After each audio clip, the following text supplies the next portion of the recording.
start everything. So hi, everybody. Welcome to our open house this evening for the zoning bylaw amendment and the site plan control application for 522 Lower Byron. Just for sort of the short summary, I'm sure everyone's aware. The proposed development seeking the construction of a 3-story residential apartment building containing 18 units. No vehicle parking is proposed. So I'll just go through the housekeeping really quickly. We will be recording and posting this on the Kitchissippi Ward YouTube account this week. You can probably expect that to be up by tomorrow, but if you have any trouble looking for it, feel free to email our office, and you should be able to find it pretty quickly on YouTube. If you just look up Kitchissippi Ward, click the account, and it should be the first thing up there. This evening, we've got everyone up as panelists if they so choose. So just sort of like Jeff mentioned, just try and be a bit careful about unmuting yourself until we dive into the Q&A. At that point, how we'll proceed tonight is just the sort of usual way. I'll ask that you raise your hand if you want to speak during the Q&A. I'll have a running list going and we'll go through that just as questions come up. Sometimes it gets more conversational at some point, so if that happens, it will, but we'll try and stick to the list as best we can just to make sure everyone's questions come in. Other than that, we do have the applicants in attendance during this meeting. They'll be opening us up with a 10-20 minute presentation on the application, going over everything. We also have the planner in attendance, Colette Gorney, who's raising her hand right now. And if there's any questions sort of on the city side of things, we have Colette here to help us out and help answer those questions. Otherwise, I won't take any more of anyone's time. I'll hand it off to the applicants, Murray and Jeff, who is going to share their screen so I can give you those permissions. So Jeff will be the one looking for control of the presentation, and thank you, Got it. Jeff Leeper and Councillor Leeper and Steph for helping us organize this meeting. Just quickly, our team consists of my colleague Jeff Kelly, one of the planners in my office. Also from Novatech this evening is Miroslav Savic, who is the lead engineer on this project. If there's any questions about the grading and drainage that may come up, the project architect Brandon Lawrence from S.J. Lawrence Architects is also in attendance, and he will provide some brief comments on the design approach as part of the presentation. I hope I didn't miss anybody, and with that, Jeff, I'll just turn it over to you. Thanks, Murray. Just want to make sure. I've had some problems in the past. As long as I can sound clear to everybody, thumbs up. Good. Yeah, this Zoom thing is never going to end. Okay, so we'll just, with that, I'll dive right into some context. So I'll just kind of go from here. The subject property, it's located in an area bounded by Byron Avenue to the north, Ravenhill Avenue to the south, Roosevelt Avenue to the west, and Churchill Avenue north to the east. The surrounding context to the east and west along Lower Byron is predominantly a mix of low-rise residential uses. Churchill Public School is located further to the east of the subject site. To the north along Richmond Road corridor are a mix of low-rise retail and commercial uses, restaurant, and mid-rise mixed-use buildings. Further to the north across Richmond Road are low-rise residential uses, and further west of the subject property across Richmond Road are a range of low to high-rise residential uses. Subject property is located, as you can see on the screen, within 600 meters radius from the planned Kitchissippi LRT station and within 900 meters radius from the planned Westboro LRT station. There's also bus route 11 located along Richmond Road. That's designated as a frequent transit route offering high frequency bus service within walking distance of the subject property.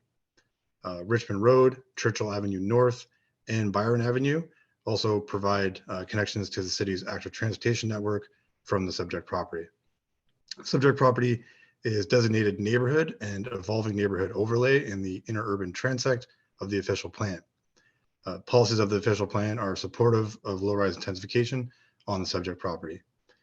With respect to zoning, the property is zoned residential 4th density subzone UC, and there is an exception provision 2685 on the property in the zoning bylaw. Subject property is also within the Westboro Development Overlay. And in the Westboro Development Overlay, Lower Byron Avenue is characterized as an appropriate location to accommodate a higher level of density.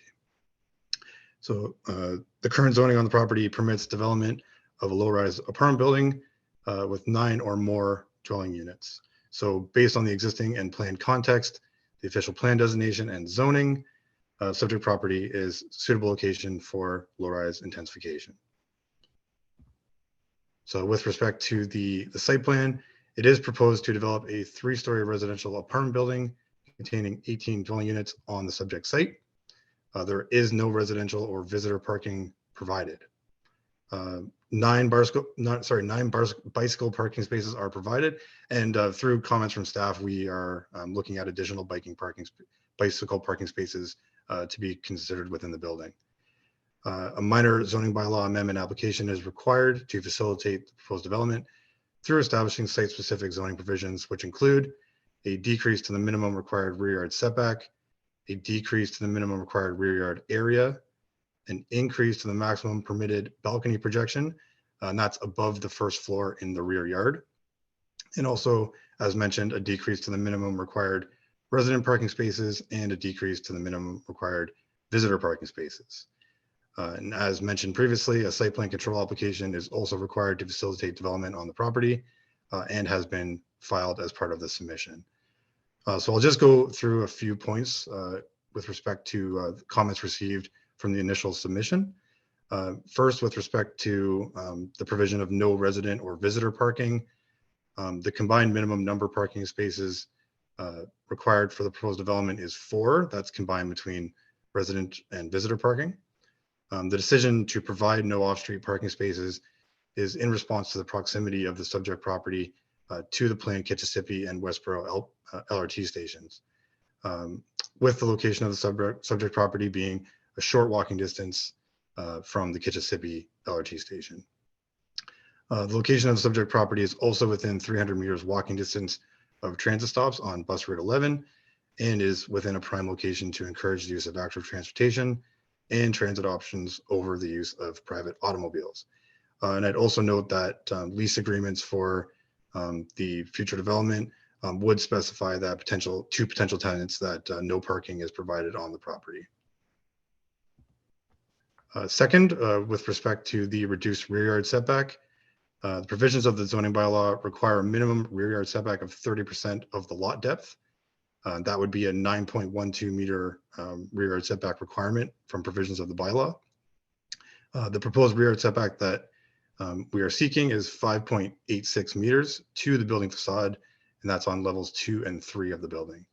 And I'd also note that there is a grade change in the rear yard of approximately 2 meters at the southwest corner that slopes up to approximately 4 meters at the southeast corner along the south property line. The existing change in grade provides a vertical separation from the proposed building to low-rise buildings on abutting lots to the south. Next slide.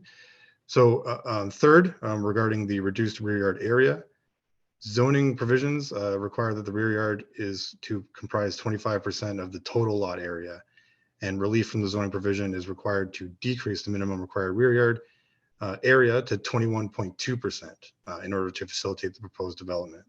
This is a 3.8% reduction, and we would consider that as a minor reduction from the zoning provisions. Note that there is a communal amenity area planned for building residents, and that would be provided on the building roof. And also that several public amenity areas are located within walking distance of the subject property, including Westboro Beach and Ottawa River to the west, and Clare Gardens Park, Westboro Kiwanis Park, and the Dovercourt Recreation Center located further to the south. And then finally, with respect to balcony projections, the provisions of the zoning bylaw permit a maximum projection of 1.2 meters above the first floor into the rear yard. Relief from the zoning provision is required to increase the maximum permitted projection from 1.2 meters to 1.52 meters. And that's above the first floor into the rear yard. This is a 0.32 meter increase to the permitted projection, which we would consider as a minor increase to the performance standards of the zoning bylaw. So as you can see before you on the image, There is a separation distance of 4.34 meters between the furthest extent of the proposed balconies to the rear lot line. And that existing grade change that I had previously mentioned also provides a vertical separation from the proposed balcony projections above the ground floor to existing low-rise buildings located to the south of the subject property. And with that, I will hand things over to Brandon to just provide some discussion on the design approach for the proposed development. He's got to unmute, Brandon. Can everyone hear me now? Okay, yeah, thanks, Jeff. I can speak briefly on behalf of the design approach and its compatibility with the community. So the existing neighborhood is predominantly 2-story dwellings with pitched roofs ranging from 7 to 8 meters high. However, there are some mixed-use mid-rise buildings to the west and east of the property, which range from 2 to 8 stories.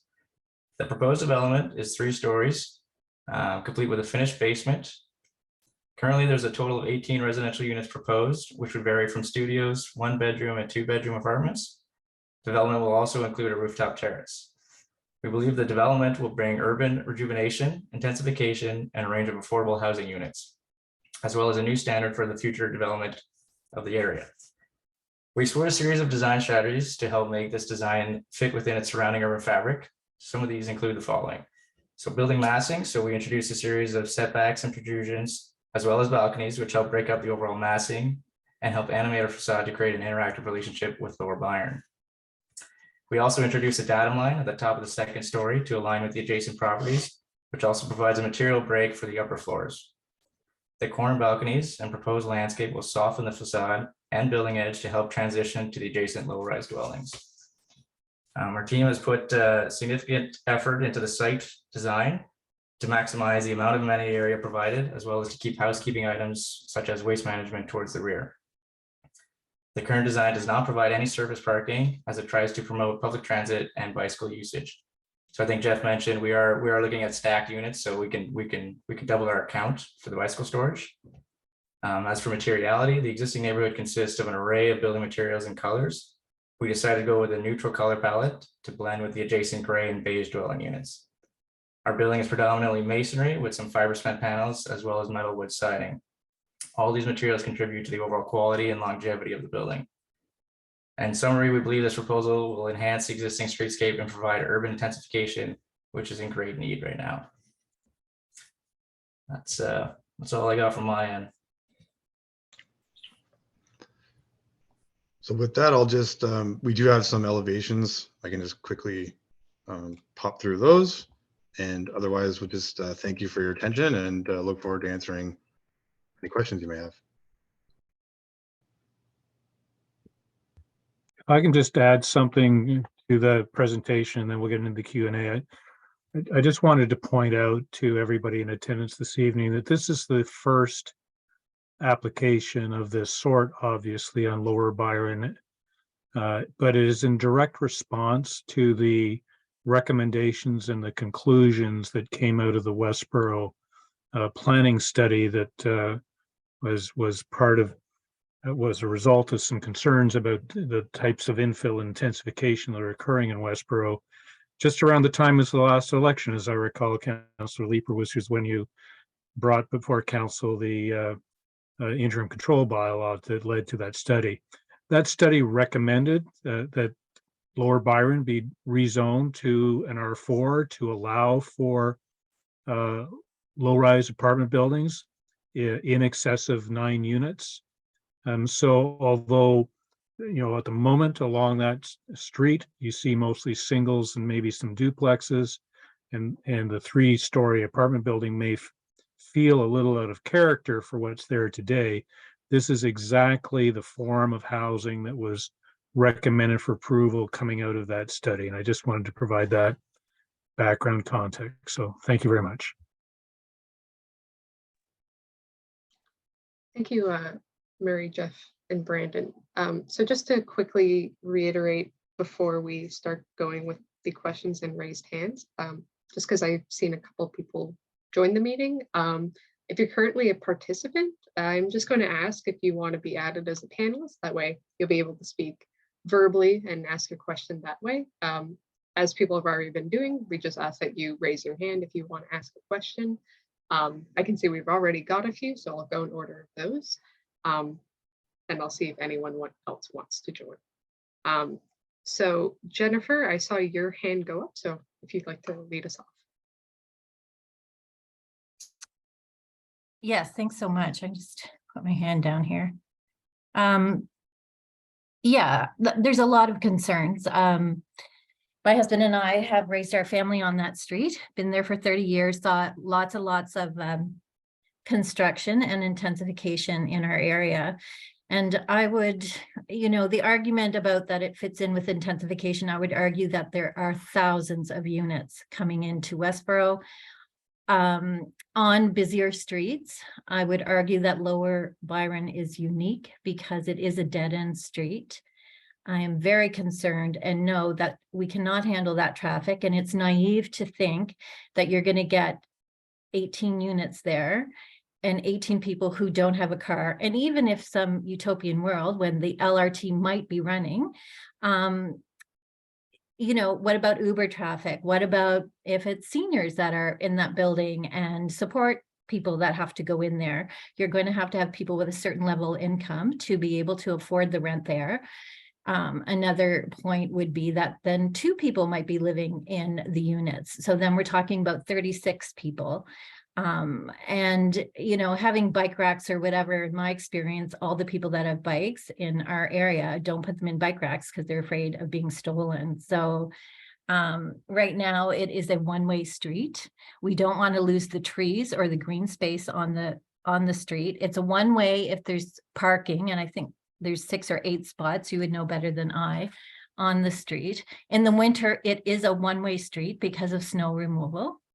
And in terms of, the garbage guy has to back down the street. So I'm very concerned that it does not meet the needs of the people who are living on that street. Traffic will have to come in and they'll be turning around in our driveways. The intensification, I'm a big proponent of that and would like to see. I'm not opposed to a structure on that, but I think maybe a 9-building unit or some triplexes or some family housing there, perhaps. I'm not sure, but certainly not an 18. And to have no parking spaces is just very unrealistic. And even 3 for an 18-unit building, to me, is not very forward thinking in terms of the city. I know, we live in a climate that is, plus 30 and minus 30.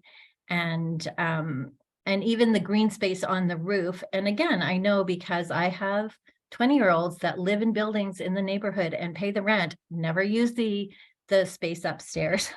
And so those are my main concerns. And I don't feel that the building fits in with the integrity of the neighborhood. I mean, it's a beautiful design. But again, I would argue, this dead end street that kind of represents the feel of Westboro Village, or what Westboro Village used to be. And again, I'm not opposed to intensification, and I know we need housing, but why on this little street that we need an 18 apartment unit? So to me, I'm very strongly opposed to any kind of variance being asked. You talk about the street like it's Byron Avenue, and it's not. It's Lower Byron. And even now there's traffic problems turning in left to go into our street.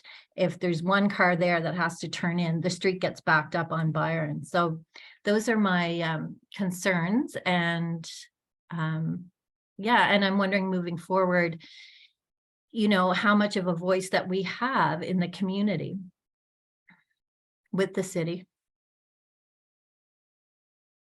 That's it for me for now.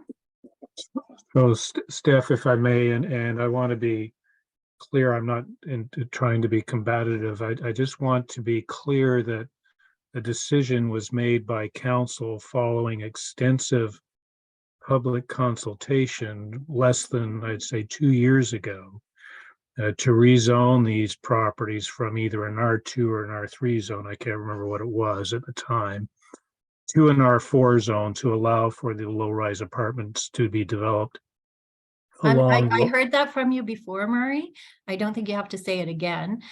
I was But- not but consulted, and I've lived on that street for 30 years. So again, that's okay that that's the city had approved it. That doesn't mean that the city can't change their mind on that. You You're know, correct. and listen to their community neighbors. Again, we're not opposed to development on that property. We're just opposed to the size, and more thought be given to our concerns. I'm not saying we're not listening to you. I just want to make sure that everybody on this call understands that our clients purchased this property with the full knowledge that it had been rezoned to allow for this form of housing to be developed, not just on that lot, but on every lot on Lower Byron. I just want to make sure that that's clear. In terms of parking, it's certainly, every one of the infill applications that we're involved with, parking is always an issue. As Jeff outlined in his presentation, the total required parking for this project is 4 spaces. We could redesign the building in a way to provide, 1 or 2 of those spaces possibly. That's something that we can take away. But even though there are 18 units proposed in this building, I just want to be clear that the minimum parking requirement is 4 spaces.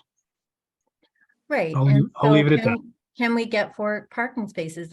I'm just opposed to the zoning, the decision today to say that you don't have to have any parking spaces. Like that's, just not acceptable. Okay. Thank you for that. Thank you, Jennifer. I'll continue going in the order I've seen the hands go up for everybody.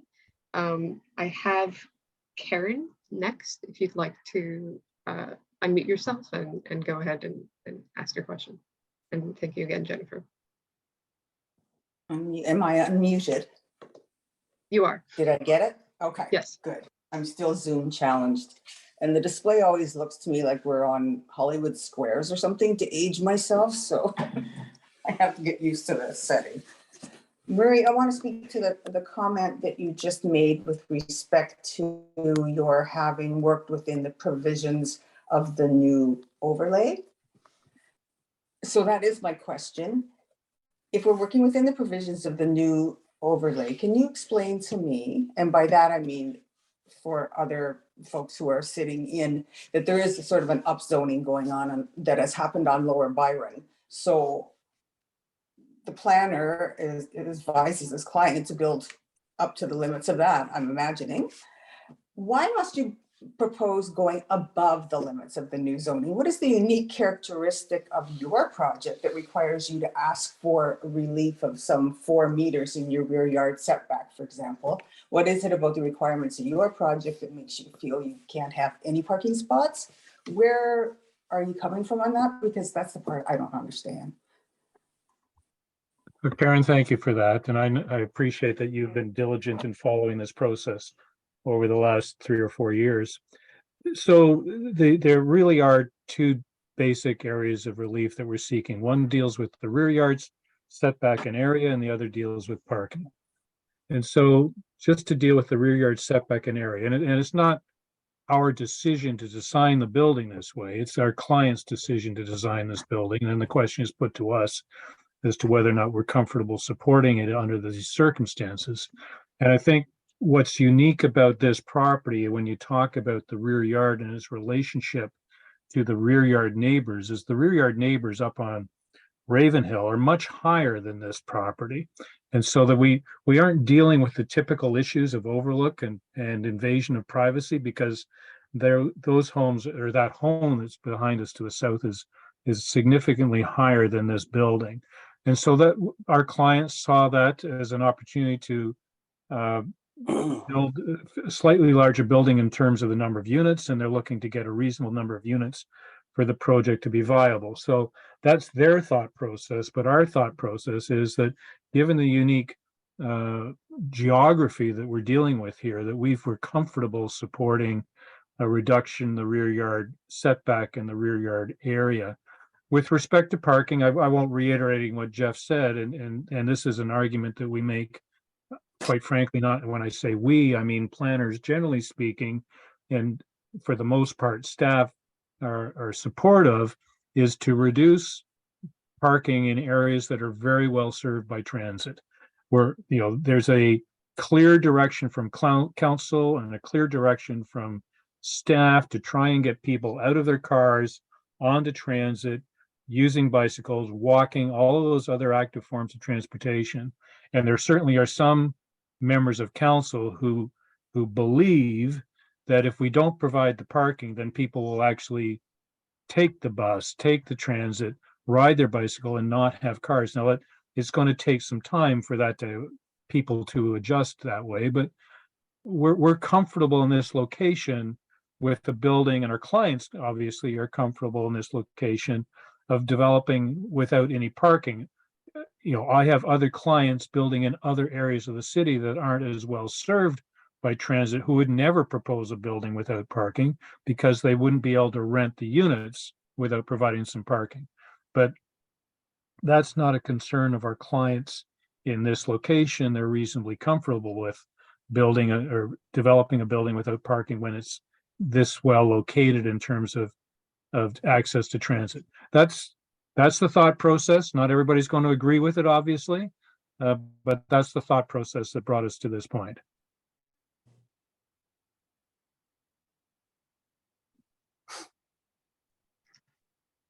Karen, if you'd like to ask any follow-ups, I'll give you the moment here, but if not, I'll continue with the list.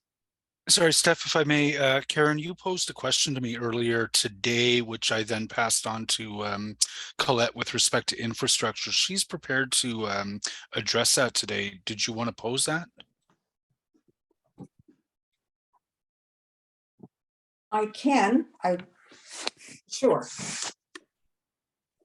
I had sent a written comment to Jeff and Colette earlier in the day because I wasn't sure how many people were going to be here, and I didn't anticipate he would open it up to our having a real-time conversation like we're having right now.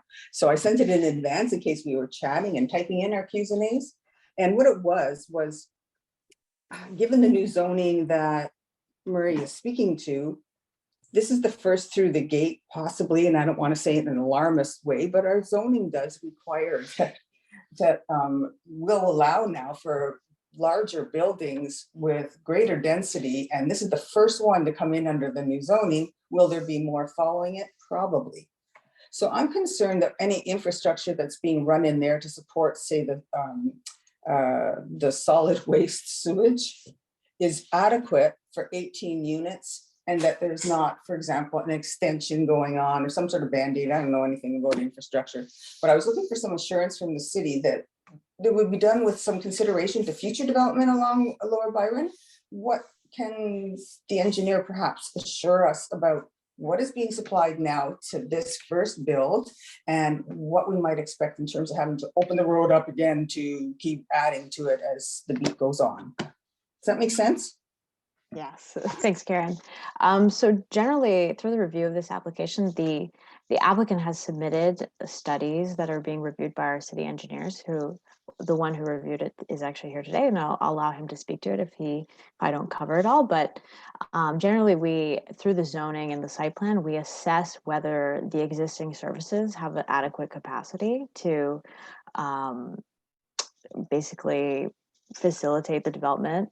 And if they don't, then in those cases, then we will require upgrades. But I believe in this case, the servicing along Lower Byron, we don't have any concerns with its ability to support this development. And I'll let Nishant, he's our the project manager on the file, I let him jump in and maybe give some more detail on his review. But generally, I think we didn't have any concerns, at least with sanitary. So, Thank you, Colette. Yes, I can add to it. That's correct. There's no concerns with sanitary and drinking water. We're still looking at ways to minimize the stormwater discharge and to make sure it properly discharges to the existing catch basin that's on the Lower Byron. So the applicant is currently working on it. for the stormwater management, but in terms of sanitary and drinking water, right now, we don't see a concern. But very good point, for sure.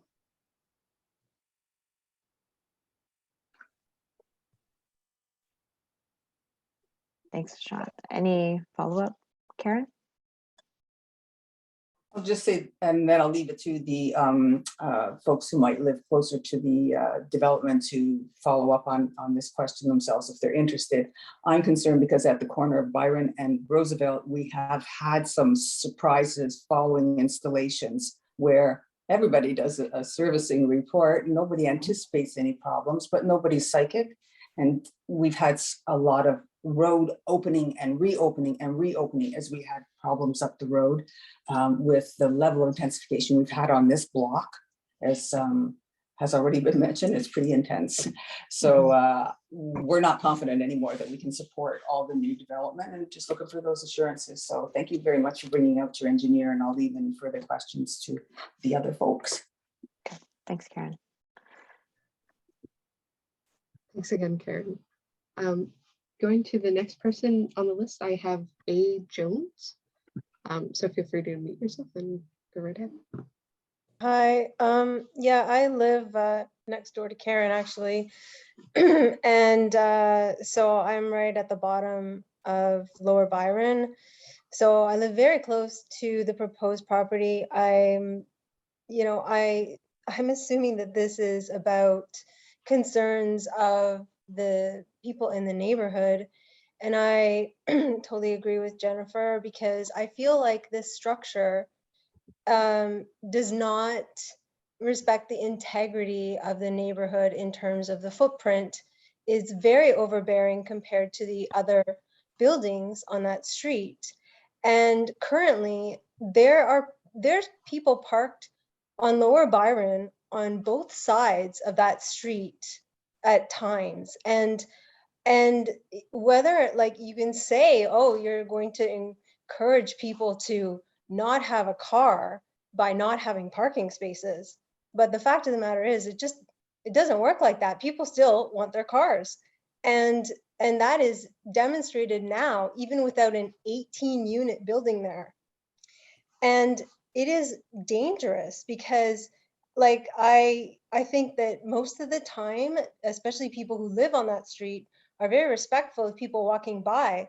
But a lot of people who are visiting or just going there to park, it's very easy to hit a pedestrian because there are no sidewalks on that side of the street, on that Lower Byron Street, and there's no sidewalk on our side of the street at all. But people do walk on that side of the street because it's just inevitable. And I feel like there's a lack of foresight on, okay, you can say that the city approved this. The people in the neighborhood don't really, I think a lot of us don't really support this degree of intensification, whether or not if it's been approved for more than 9 units. Well, what is the thinking behind 18 units and maximizing the whole footprint?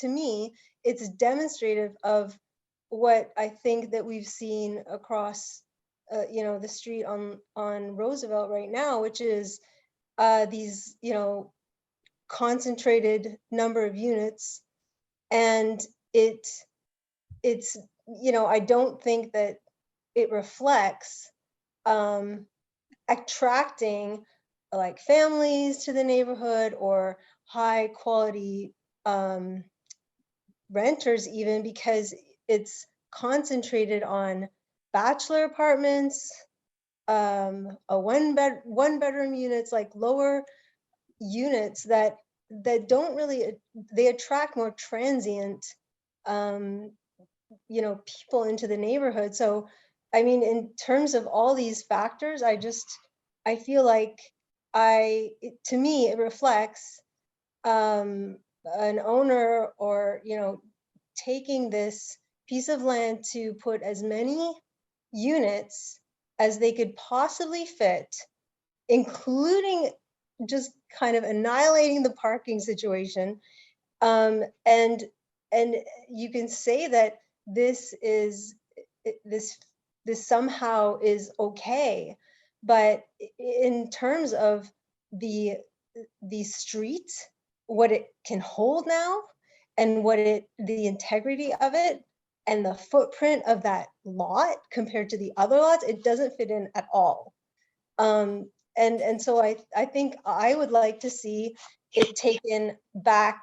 Like, first of all, I don't like the idea of the rooftop.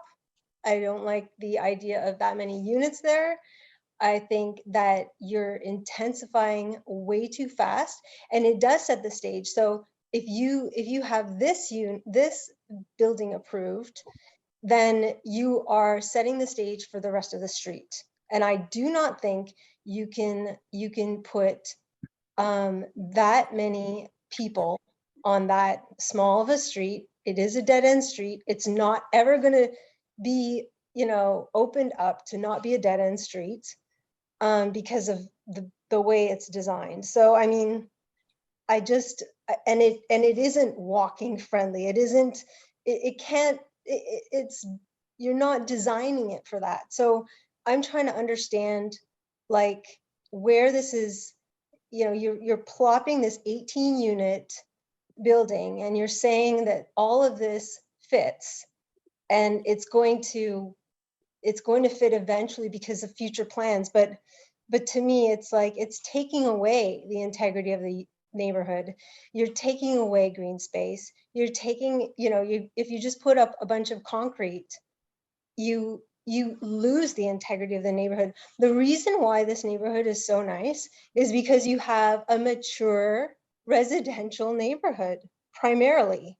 That's what people want. They want a place to live. They want birds in the trees. You know what I mean? Like, that's why people like Westboro.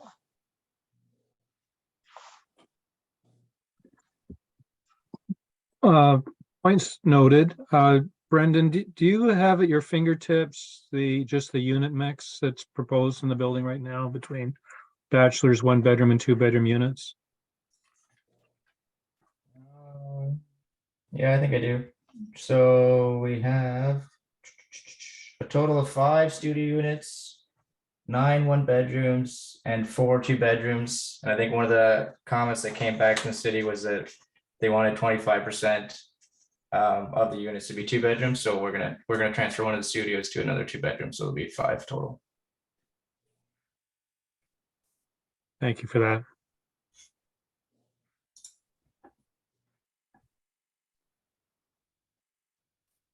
All right. If there's no other sort of anyone else who'd like to jump in for A. Jones's question, we'll take the comments to heart. And and moving to the next person on the list, I see Glenn G. If you'd like to go. Can you hear me? Am I all right? We can hear you. Yeah, I've lived on this street for over 22 years, and I'd like to think that I've stayed on top of every application, zoning or otherwise, that has gone past me. And it's mentioned that this zoning change has happened in the last couple of years or so, and I seriously I'm not aware of it. And the only zoning change that I came across is the block bounded by Golden, Roosevelt, Byron, and Ravenhill, which is the block across. And I remember there was an application to change the entire block. But when it comes to Lower Byron, I seriously have not come across any notice that suddenly my street's been upzoned. So I find that really concerning because, like I said, I try to stay on top of things in my neighborhood.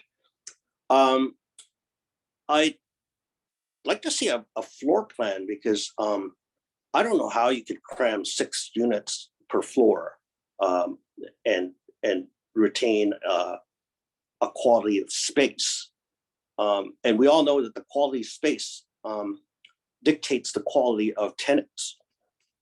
So I'd like to see how big these things are. If they're shoe boxes, then it's cause for concern. I'd also like to echo the parking situation. This street is already a parking lot for employees of businesses on Richmond, and during the day. So it's during the day it's filled, and it's never patrolled. And then this idea of not providing parking, the apartment building.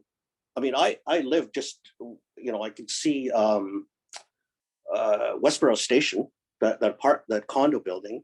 Already there are units there being rented out without parking, and they park on this street almost every night. And so this issue about parking. I mean, I've actually been car free for 3 years now by choice, and I know that it is how difficult it is. I mean, it's a you have to be conscientious about it, and it's not easy.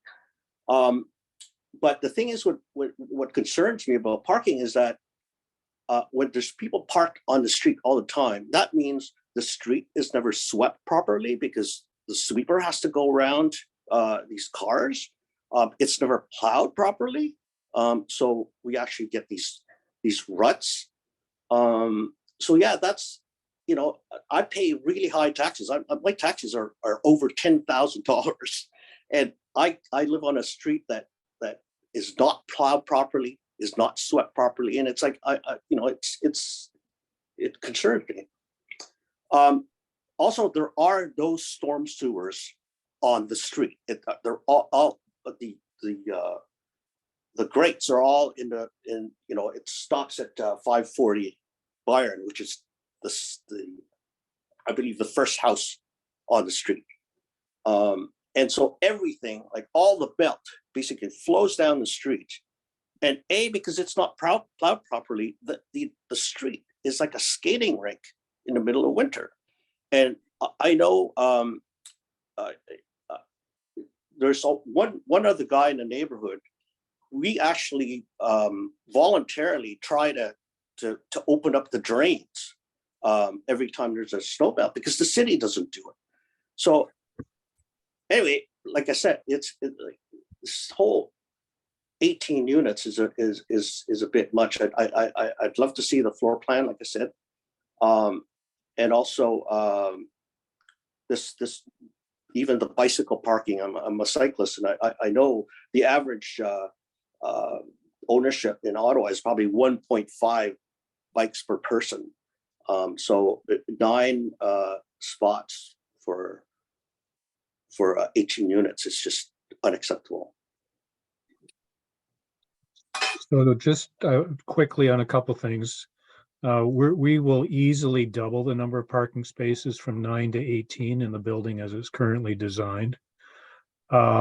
With respect to the zoning study that I was referring to, I think it's most unfortunate that you weren't aware of it. Certainly, it's something that maybe Jeff or Karen can refresh my memory on the timing, but the study went on for several years with the recommendation on that zoning coming to Planning Committee and Council at the exact same time as the zoning you were referring to for the block that was bounded by Ravenhill, Golden, Roosevelt, and Byron. The recommendations came to Planning Committee and Council on the very same days with respect to the Westboro study and the zoning for that block. So it's most unfortunate if you weren't aware of it. I'll leave it at that for now.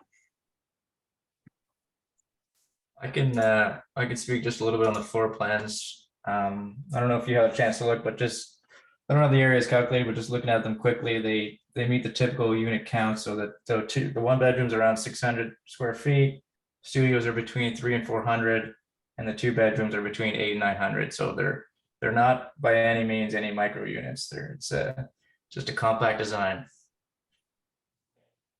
May I just make a quick comment? I wouldn't mind jumping in at this stage. the way the process goes from here is, there is zoning on the property. This applicant has asked for changes to the zoning to accommodate the building that they'd like to build. The planner on the file is Colette. She works at the city.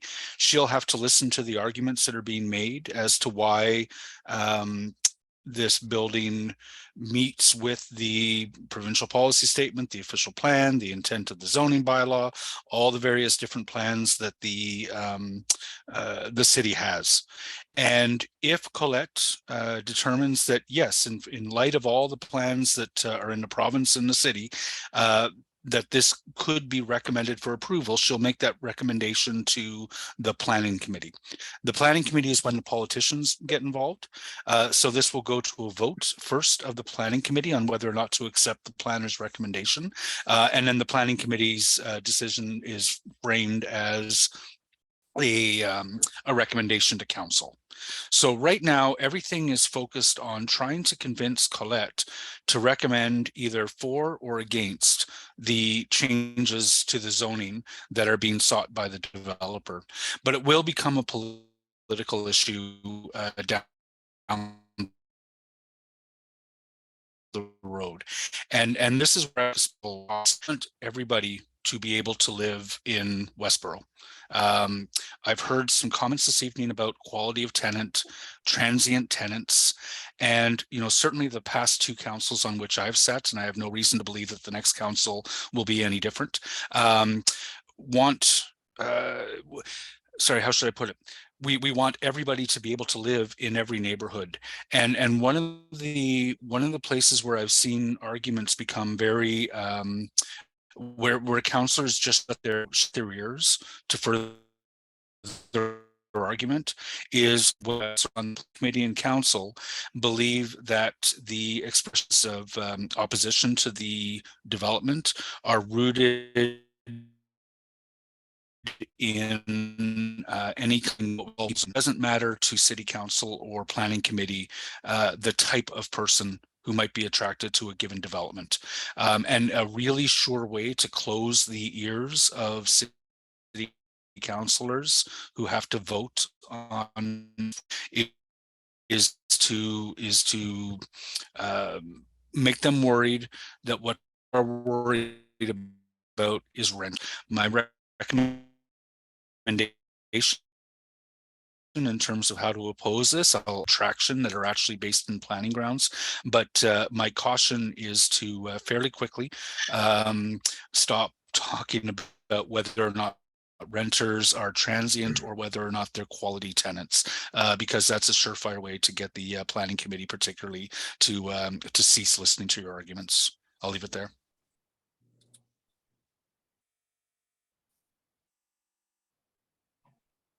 All right. I'm just going ahead to the next person on the list. Mike, I also see you've just put your hand up physically as well. So I'll get you down.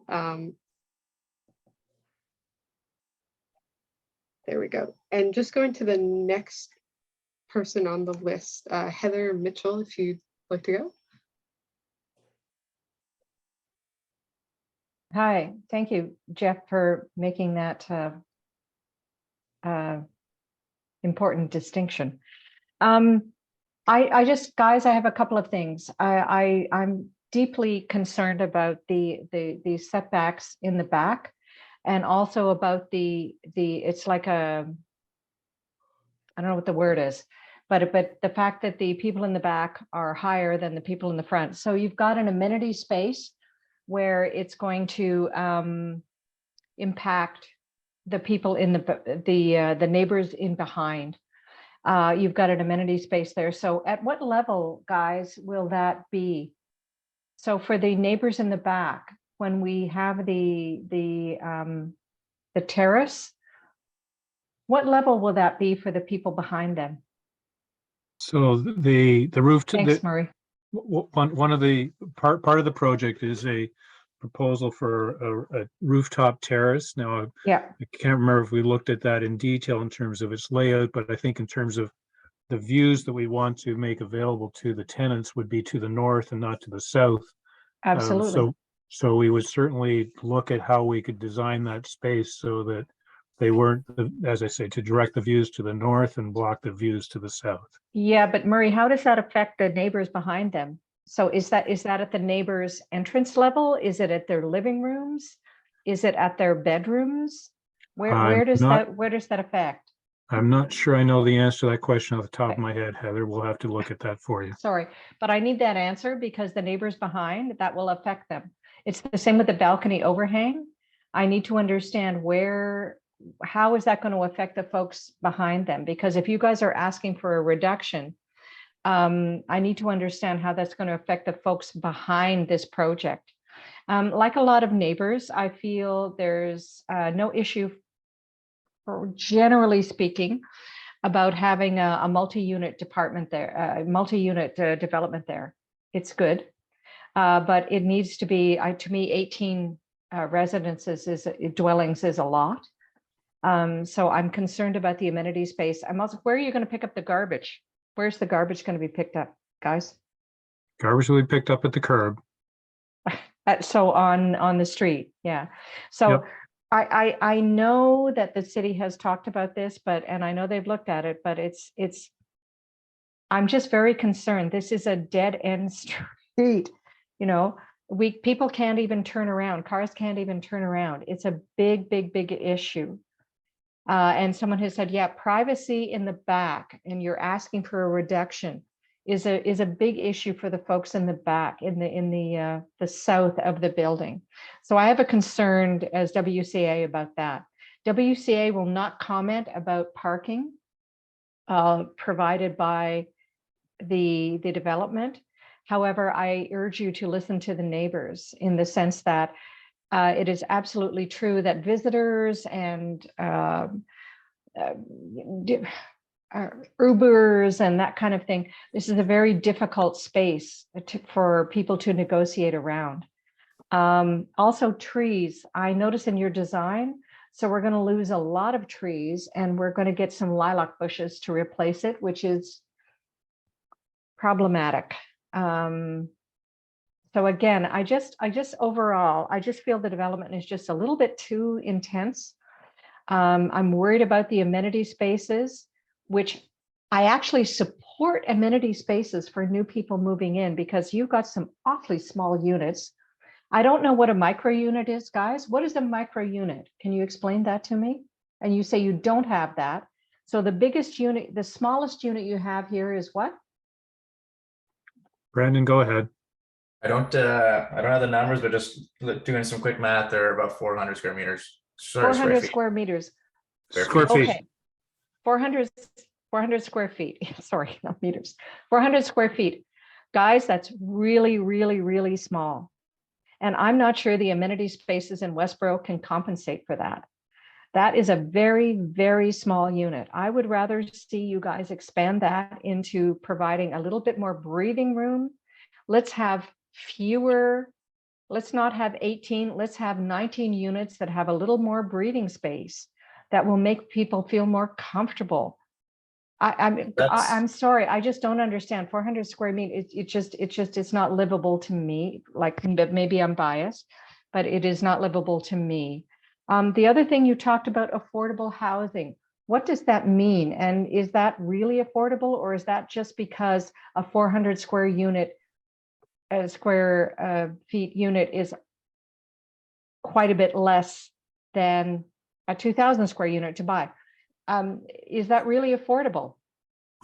Explain. So Heather, I don't think we use the word affordable in our presentation. I'm not sure. I have a circle around it. You guys said that.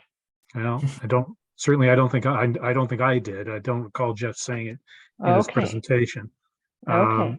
We haven't gotten to the point with our client yet to determine what the rents are going to be for these units, whether they will be market rents or not. Yeah. I note in the chat, and he has his hand up, that the neighbor to the rear is actually here this evening, and I'm looking forward to hearing from him, and hopefully we can set up either directly through Jeff Leeper's office or some way that we could actually meet with the neighbors to the south directly to talk about their concerns, but I look Yeah. forward to hear. Yeah, I the look forward to south- hearing from their comments this evening. Thanks, yeah, because that's a big issue for us, and you haven't answered my question about trees and green space. So all I can tell you is we're trying to save as many of the trees at the back of the property as we can. There's quite a few back there, but there's a number of retaining walls supporting the property to the south of us that are in not the best of shape. So we're trying to Fair. figure out what we can do to, at the time we redevelop the property is the right time to fix the retaining walls. If they need to be, and if we can, we're going to have some engineers look at those retaining walls and look at the slope and try to help us determine what we can do to stabilize that slope and at the same time save the trees back there. If in order to stabilize the slope, we're going to lose trees, then we're going to be planting more trees at the back. Okay. Okay. Yeah, I just, I'm very concerned about this and I really need to hear, I'm going to leave my space here now but guys, I just, I feel these units, some of these units are very small and I would really rather have some larger units and fewer. I'm very concerned about that. And I'm really concerned about this, the grade and the storm sewer situation and the fact that it's a one-way street. Got a lot of, so I'll cede my my space. Those are my comments. Thank you. I can just speak to some of those just quickly. So just in regards to the studios, there's only a total of 4 there. So our client just wants to have a variety of units to go to market for. So there's a mix of 2-bedroom and 600 to 800 square feet is what the market's at right now. So I think those are all pretty on target. As for the amenity area on the roof, we are providing a setback for the guardrail and we can introduce some privacy screens. I'm not sure what the topography change is from the rear elevation, so we can look at that further. Okay, my issue about privacy screens is that does not deal with noise. Okay, does not deal with noise. So, thanks. Thank you very much, Heather and Brendan and Murray there. Going to next on the list, actually, Tim, if you'd like to unmute yourself and go ahead. Yeah, I'm just moving around. Give me a second. No problem at all. Apologies. Plugging in my laptop so I don't run out of battery for you. Okay, video. Hey there, I'm Tim. Can you see me? Yes. Okay. Hi, fabulous. Yeah, I'm the rear yard neighbor, or at least one of. There's a handful. So I guess to address the question, like the actual drop off between my yard and the proposed, like and the current yard, it's only about it's about 3/4 of a meter, so maybe like 2 feet. So the drop off between the 2 levels is actually not that significant. So for all intents and purposes, like the rear of my yard is essentially at level with the 522 Lower Byron. But anyway, that's not really that was just to answer a previous question. I do have 4 concerns, and I'll state one, and then I will pause. And if folks want me to continue on, then I'll continue on. If not, I can give my space for someone else to ask a question. I don't need to hog the time. So it's been brought up before. Lower Byron is a dead end street. I work in construction. I'm an engineer. So doing any kind of excavation on this kind of property is going to involve heavy machinery, especially dump trucks. There's nowhere to turn around at the end of the street here. And so there's also a number of families with children. I have children, I have 3, that live on Lower Byron. And so any kind of heavy machinery going down there is going to have to pass by at least, I think it was 7 or 8 households, but dump trucks will have to back down the street, okay? Or other way around, coming the other way, we'll have to back coming out of Byron.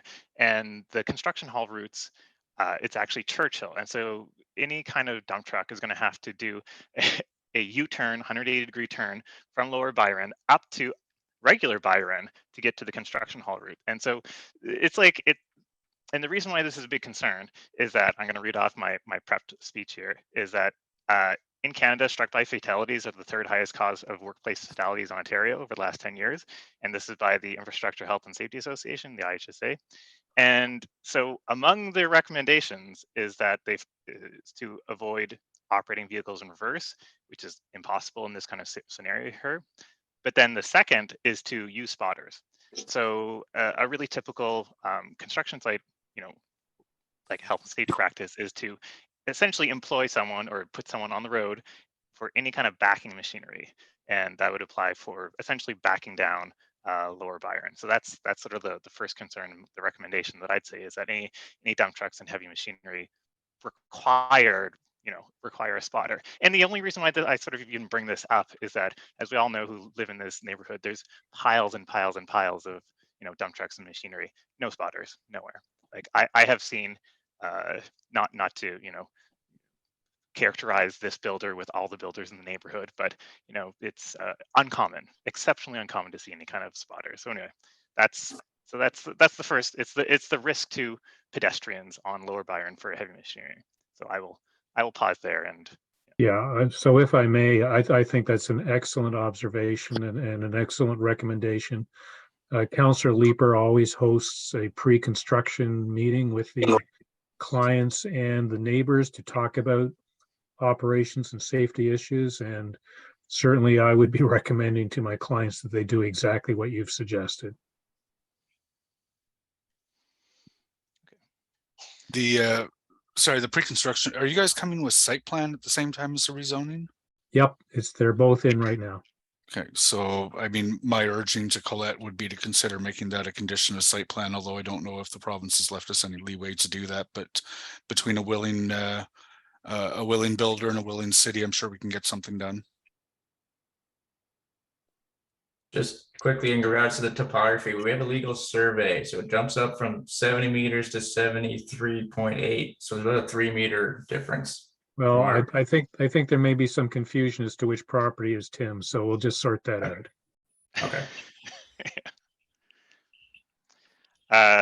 So I'm happy to give the floor to other concerns or continue on. Sorry, Tim, do you mind saying just which one you're on Ravenhill? Sure, 373 Ravenhill. So middle unit of the row house. Got it. Thank you. I would like you to continue, Tim, and thank you for because these are also concerns that I'm going to be talking to. So I would like to hear all your comments. Sure. Okay. Number 2, trees. So right at it's my neighbor. So 375. At the corner of their property, there's a fairly mature tree, and based on the City of Ottawa bylaw number 2020-340, that no hard surface can significantly change landscaping within the critical root zone of a tree. So this particular tree, it's redoing the existing retaining wall in the back is going to impact the critical root zone of the tree. It's not my property, but it's also not on the 522 property. So I would, at least from the understanding, my basic understanding of the bylaw, there's at least a concern that this would be against the tree protection bylaw for this particular one by putting in by redoing the retaining walls in the back. And you're absolutely right. Our clients cannot damage that tree or do anything that could harm that tree without consent of the owner. And there's a process we go through with the city in terms of a tree conservation report that is intended to address that. And that's part of the process we're in right now. Okay. Yeah. So it's not my property, so I can't really speak to that other than just the concern on there. We talked about the rear setback before. So, I mean, the rear setback essentially is going to be encroaching in our backyard. And so currently, we have so we're 3 stories. And so all of the entire building is going to be looking directly into our kitchen and also directly into our bedroom. So, that's, if we were Toronto, there's not a lot of expectation of privacy, but in Westboro, this is a little bit unusual. And so I am strongly opposed to granting the additional rear yard setback, because we have like, we will be like our, again, I have family 5, we use our backyard, and we'll be essentially, maybe not, it's not the lowest level, but like level 2, level 3, level 4 would all be looking directly into our backyard and kitchen and bedroom. And so that's not super ideal. Duly noted. Okay, number 4. So this is related to the truck route. So it's related to the issue number 1. And so that U-turn from Lower Byron up to Upper Byron it crosses 2 cycling paths and 2 crosswalks. And so if that signaler proposal goes forward, I'd strongly recommend that part of the signaler is, whoever it is, also help protect that intersection there, because as some of the other folks have said, anyone, like even a Jetta pulling out and doing a right turn almost goes around in both these lanes. And so any kind of heavy machinery is just going to be totally, it's a very, very tricky operationally area that, especially, so there's protected bike lane, 2 directions, and 2 crosswalks. So it's a very like congested area in that specific little corner there. I mean, there's school buses that go by there. Anyway, it's just there's just a pile of stuff. So that corner is like especially potentially problematic when the time comes around. So that is all 4. And thank you so much for listening to my concerns. Thank you for those comments, Tim. Very much appreciated. Thank you so much, Tim, for the questions and comments. I have actually, Jennifer, if you don't mind, just because we have a comment from one different person in the chat, if it's all right by you, I'm just going to read it out loud and then go next to you, knowing that you're next on the list, just to get the chance for a different comment first, just in interest of some getting that in. Awesome. Okay, I see the hands up, so I just want to make sure with you beforehand. So Sue had a comment sort of on the same sort of theme of some of Tim's comments on truck routes and sort of pulling into Lower Byron. So Sue said, if it hasn't already been covered, I'd like to know how emergency vehicles could access this very narrow street. You can hardly do a 3-point turn without driving off the road. This is an old, unique street, and as pointed out earlier, the corner at Byron and Roosevelt makes it difficult. Cars leaving Lower Byron. I'm not sure if this is something staff or yourself, Murray, and applicants can ask, but at the very least, to have the comment out there, just to put it to you. I saw that comment in the chat, and it's a good question, but I don't think it's got anything to do with this application. That's an existing condition that emergency services is living with today, whether it's ambulance service or fire service or whatever, whether this project goes ahead or not. That's an existing problem that we're not going to fix. Yeah, but you're going to exacerbate that problem, because right now nobody can get down this street, and you got cars parking on both sides on the weekends and at night, and the city's not going to tow them away. And somebody is having a heart attack in your new apartment building, and an ambulance or a fire truck or anything cannot get down that street, cannot get down our street. This is not a responsible decision, this proposal. Like, why wasn't that taken into consideration? It was part of the discussion as part of the Westboro interim control study, was what was an appropriate scale of development on Lower Byron. That was a debate and a discussion that took place 2 or 3 years ago. Our client is. But why weren't we as residents on the street asked to be part of that? You were. Everybody in the community was welcome to participate in that. We never got any mail outs for that. And this is during COVID. At the height of COVID. This was before COVID, and forgive me, because it's not a discussion that's going to play into a decision that anybody around either the city planner or city councilors, or whoever, if it were to eventually end up in an appeal, you can continue to sort of ask about it, but it's just not relevant to this discussion tonight, which is should this be or approved or not. But I know that you received my newsletter, and there was multiple notes in that newsletter to say, hey, we're looking at the zoning. Hey, there's an open house for new zoning for Westboro. Hey, we're going to committee with new zoning for Westboro. And throughout, it was highly transparent. No, everybody in Westboro didn't receive a mail out, but it was repeated in my newsletter often. It was in the news. It was all over the place. I'm sorry if you missed it. It was a big change for what we call the edge of Westboro, where we've implemented this new R4 zoning. But it's in place now.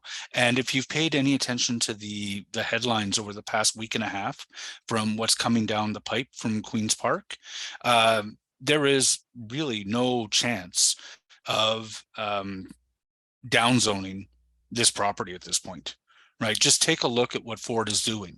And so the choice becomes, right, Murray, if what council can do is we can refuse to approve the zoning that is being asked for here in terms of the setbacks that are being requested, and as well as the parking. But if we were to do that, Murray can still build a 3-story apartment building with multiple units where anything up to where it has 3 parking spots, right? It's going to be big. We can build 12 units as of right with no parking. Sorry, yeah, 12 units with no right as of without parking. It's only because they've gone above 12 that it's creating the requirement for parking, which is one of the reasons they're coming with a zoning request. So I'm sorry, I know I sound frustrated, but a large building, a large multi-unit building with no parking is allowed here. On a dead-end street. Yeah. So there's no discretion here. It's not a case by case. And so why are we talking here at all? So what this is they've asked to go beyond what they're allowed to build. They're asking for something that has more units than the 12. So they would normally be required to add 3 more parking units or 3 parking spots to it. And they're asking to go further into the rear yard than the zoning allows. So that is what's being asked for. It's a rezoning that they're asking for. This isn't a should we be allowed to build a large apartment building discussion. This is a can they build a larger apartment building than the one that they're already allowed to build. And I don't want to say that you should not be expressing anger or frustration that building is there, but just in terms of how I'm going to make up my mind on how to vote for this and try to encourage my colleagues to vote, I'm stuck in should they be allowed to get the additional building size and the no parking that that goes beyond what the zoning already allows. So the next house that is sold on this street, it's going to be an 18 unit? Who knows? But you know what? It's theoretically possible. Yeah, this is a particularly wide lot at 522. But if somebody 518, although that one's going to be difficult to construct. But if somebody assembles, yeah, right. So the concerns about parking, the concerns of safety issues, doesn't matter. It's yeah, bluntly. Right. There is parking. That makes no sense. You've got parking on this street already. I'm looking at the maps with parking on both sides. And then I know, and I have this discussion around. There's 2 cars parked one side, one side the other. You can barely get a car through there. I totally believe you. But that's the situation that exists today. How is that responsible city planning? So it's allowed today, right? It doesn't matter if it's allowed. I'm asking, how is it responsible? So in an ideal world, we would ban parking on one side of the street. There is parking. There is parking banned, but people still park there. Yeah, so that's an enforcement issue, and I totally feel you on that one.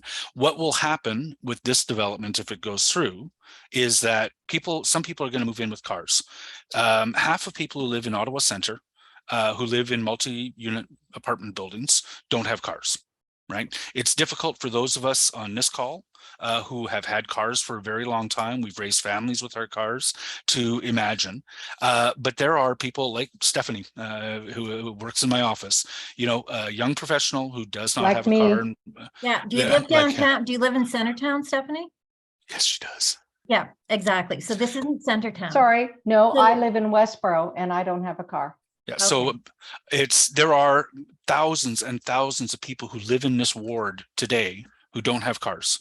But what will happen is some people will try to move in with cars, and neighbors are going to phone bylaw because they do. Bylaw is going to start ticketing. Then they're going to phone my office and they're going to say, we're getting ticketed. We don't have any place to put our car when there's a winter parking ban, overnight or during the day. What can you help us, Councillor Leeper? And this call never goes well. I always have to tell them no, right? You were told there's no parking. You were told there's no guaranteed place where you can put a car.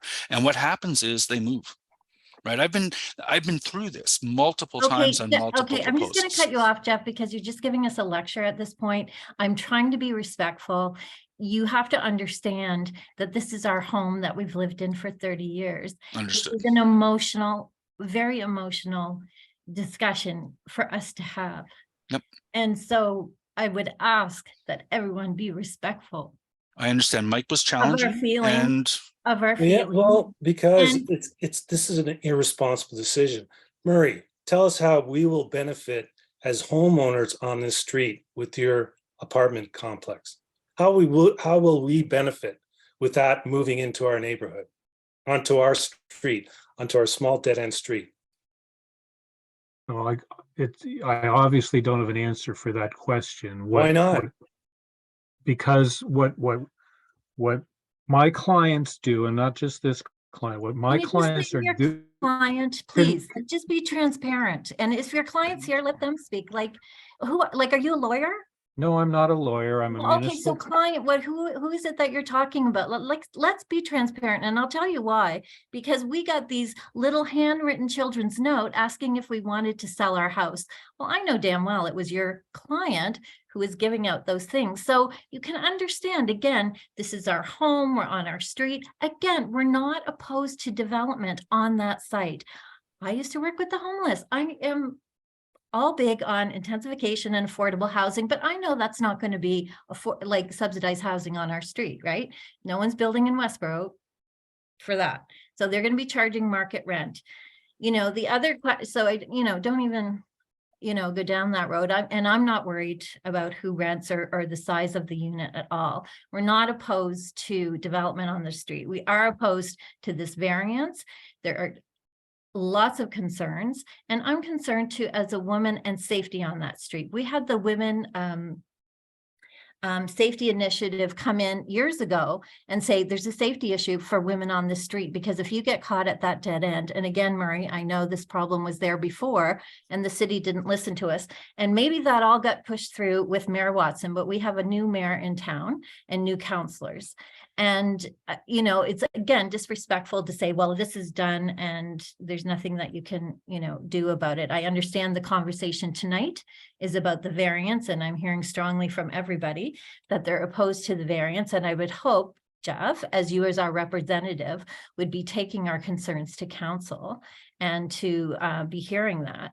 And I'm very respectful of everyone's time, but it is an emotional subject, and there doesn't seem to be a lot of how many people have visited this street that are doing the development, because they don't even know but okay, thank you, Jeff. Have you even been on the street? And I have. Okay, good. I know the street very well. I knew the neighborhood very well. When's the last time you were on the street, Murray? Come on, do your homework. If you're coming to us, you're upsetting people who have lived here for 30 years and are emotional about their homes, and you're coming to us without answers. So again, definitely opposed to the variance, and I hope that my counselor is listening to me as a community member. The Westboro Community Association has been very supportive and coming down and looking at things at the street, but there are and I hope, Colette, that you're really hearing the concerns that we're having around traffic, around privacy, around taking spaces away. The other question I had is the trees on the street, on the opposite side of the street, that help shelter the dust and debris and stuff from Byron, are there any changes going to be made there? Those trees are remaining? We certainly hope there will be no changes to those existing trees. Okay, so But that you're hoping? yeah, There- so that's not an answer. I can't give you You an can say- absolute. I can't give you an absolute. I can tell you Thank that you. we, and when I say we, I mean Novatech, the consulting planners and engineers, believe that those trees should be saved and protected, and that we shouldn't be doing anything to alter the condition on the north side of Lower Byron. But there is a discussion between our engineers and the city engineers that may compromise those trees. That is not something we desire or prefer, but I'm being transparent that conversation, that is part of the conversation. How is that your purview, Murray? Sorry. That's not your property. It is not our property. It is city-owned property. Exactly. So we don't need to talk about that. Like it's not your purview, right? It only will come up if the city insists upon some alteration on the north side of Lower Byron to deal with storm drainage. And we're hoping that that will not be the case. And we're working diligently to avoid that possibility. But I would like you to answer that question I asked earlier, is how, as homeowners on Lower Byron Road, how are we going to benefit by this apartment complex coming into our street? So I attempted to answer the question and I was cut off. Okay, please answer the question now. So if I may, when my builder clients are looking at opportunities to build housing in the city of Ottawa, we're not approaching it on the basis of what does this do for the neighbors down the street? It is what does this do for the city as a whole?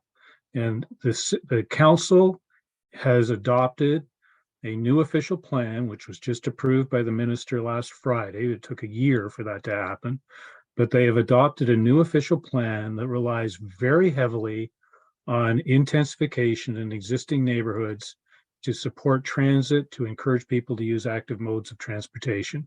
That is a objective of the city council, as an objective for the city as a whole.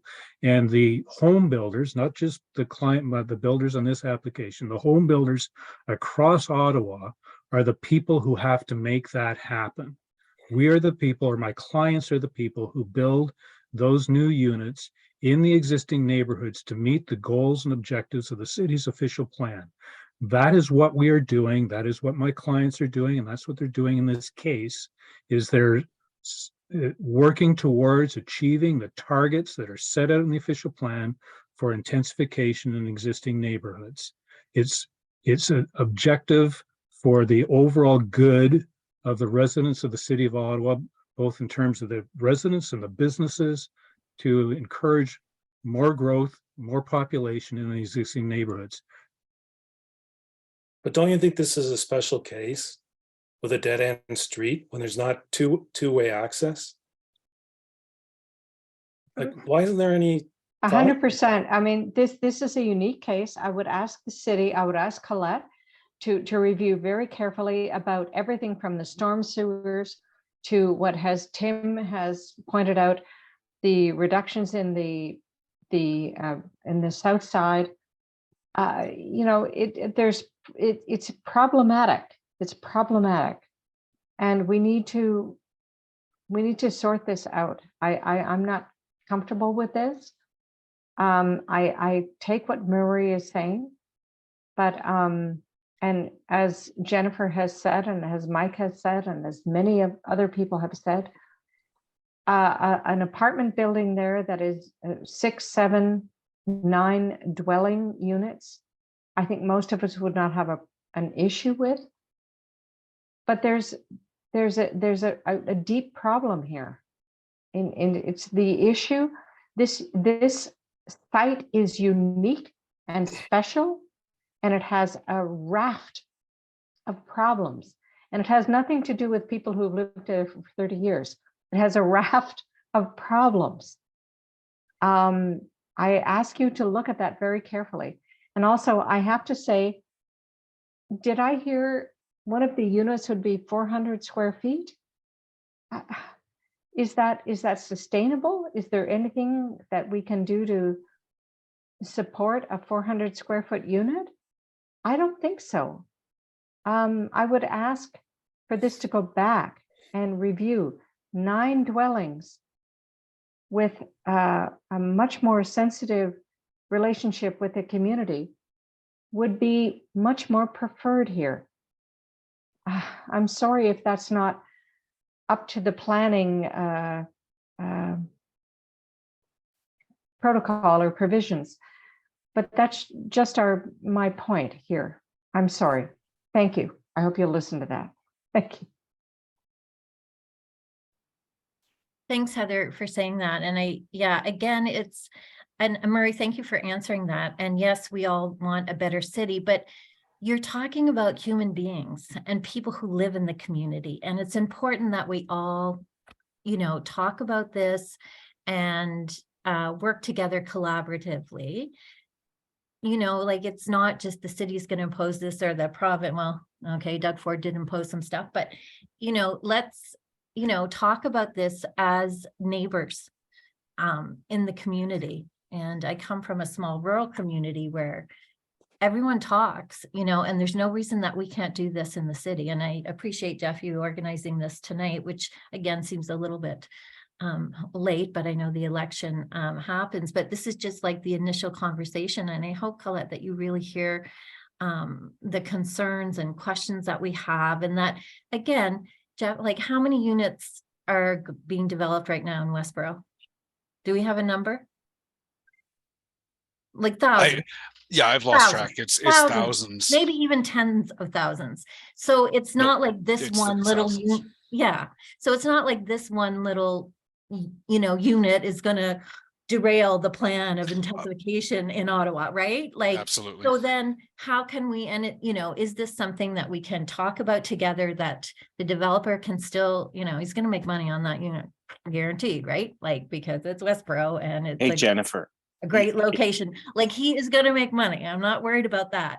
So can we just, talk to each other and, come, to some agreement. And for now that we definitely oppose any lifting of the variance, that we want those whatever parking spaces that you have to have with that number of units. And a 9-unit building is much more palatable, when you talk about that. And, to say 18 units was very inflammatory. And, I know that some people have lost sleep and are having anxiety about it. And that's not what we want for our community. And I'm hearing, from Heather too, like we want to build decent units for people, right? Not only affordable housing, but decent, so anyway, thank you for letting me rant there for a little bit. I think we have someone who has their hand up. Len? Jack, do you want to look? Yeah, I'm actually been on it. I was wondering whether the moderator is going to take control again. Jennifer, it's Len. Hi, I actually went down on your street. I've lived in the neighborhood 20 years. I know Jeff, I'm the vice. I support Heather. Listen, the conversations are fantastic and they're human and they're real. We can talk regulation from the proponents, and that's what they wish to exploit. Now, whether this takes a community to march down on City Hall down the road, because all this provincial, everything's gonna, as I say, what's happened over on Dominion and Berkeley and happened on Ravenhill, it is soft eviction.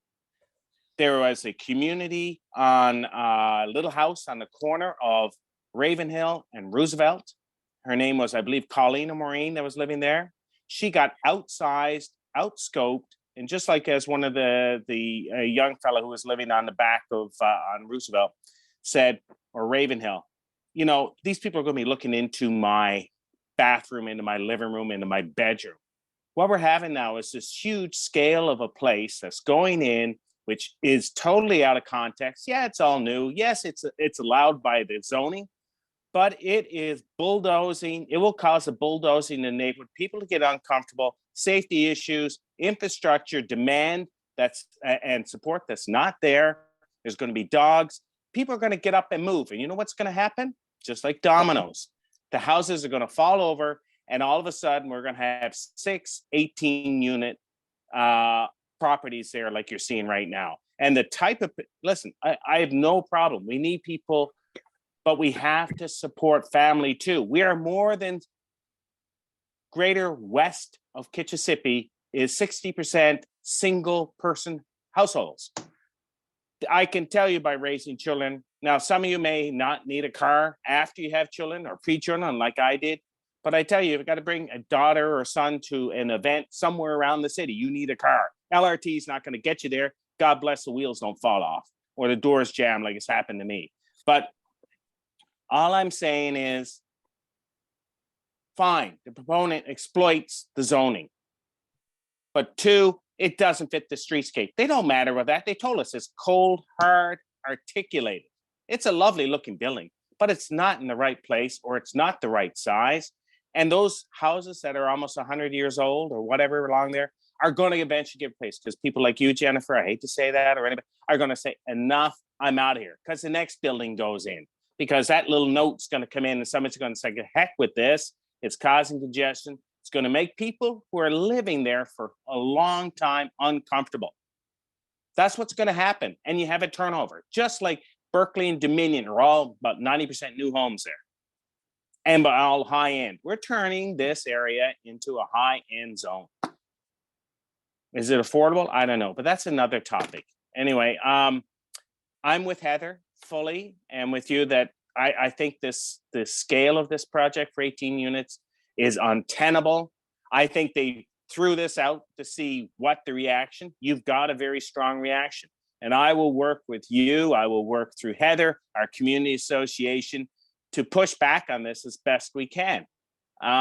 Because, you know, the developers want to be respected developers. And it's an increasingly competitive space out there for development. And they don't want to go in and see big opposition. It's going to cost them.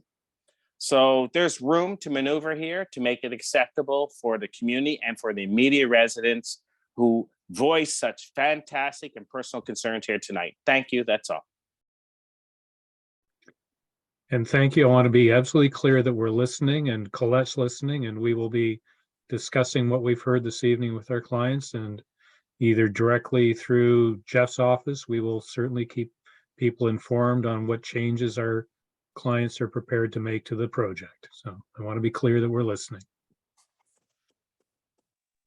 Thank you, Murray. I know you guys are listeners, and I know people sometimes characterize you as that you do not, but we appreciate that. Thank you very much. Thank you, Heather. Thank you, Heather. Thank you, Marie. Thank you, Len. Coincidentally, Len, you were the last hands up to comment, but we do have one last question that was put in the Q&A from Tim Gray that asked sort of on the same matter of the sewers, but to put it out there again, just to raise it, I think for Nishant and for Colette, is the age of the water and sewer on the street not a concern to the city? I believe it was built in 1930. Is a 90-year-old water and sewer line not at the end of its lifespan? Nishant, I don't know if you can speak to that. I'll leave it to you for a sec, but if not, happy to give us a comment. Yeah, sure. I can address it a little bit. So basically, our asset management team looks at all the underground infrastructure. And so far, I don't see any renewal plan on Lower Byron, which tells us that, yeah, the infrastructure is in working condition. Now, that being said, I totally understand it's 90 years old and in a very critical stage right now. So as a city, during the site plan stage, we will require the applicant to submit a pre-construction CCTV of the sewer and a post-construction CCTV of the sewer. right, to make sure no damages happens to the sanitary sewer. And in terms of capacity for the storm drainage, we are right now in discussions with the applicant on how they plan on discharging the storm sewer to, as I said previously, to the existing catch basin on Lower Byron without impacting any trees, without causing any flooding, and without impacting any residents on that street. So we are in conversations with that. Yeah. Thank you very much. Thank you so much, Nishan, for being on the call and if the sewer isn't up to par, like I'm thinking, 18, 24 residents in that end of the street basically practically doubles the population of the street, and they're gonna be using the same sewer that's 90 years old, and suddenly it backs up, or whatever. Whose problem is that?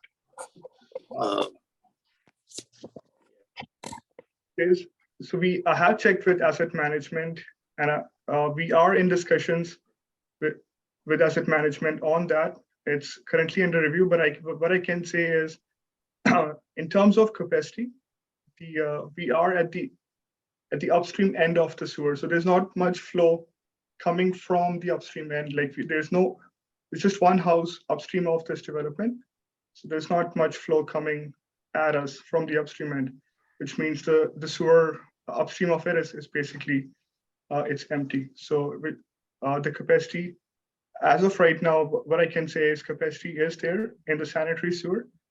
But again, for storm, it's not clear yet. We have asked the applicant to provide more rationale, to provide more discussions on how they plan on discharging their storm discharge out of their site. I mean, I appreciate that, but house up sewer, but most of us are all down sewer, which is actually the cause for concern. Yes, we have asked, definitely, we have asked the applicant to provide the peak sanitary discharge rates from the development, which will then be sent over to asset management department, and it's likely that there won't be any issues. All that will be looked at carefully during the site plan and zoning approval. So Nishant, you don't have an answer right now. Would that be correct? I can say as of right now, I don't see a concern with sanitary and drinking water. But in terms of storm, we have expressed our concerns already to the applicant. You do have concerns about the storm. Yes. Thank you. Thank you.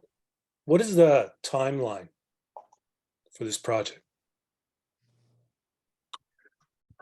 That's a good question. At this point in time, I'm not entirely sure. We're early in the discussions about both zoning and site plan. We owe the city a response to a number of concerns they've raised with us, including providing an Nishant with additional information to deal with their proposed storm drainage solution for the development.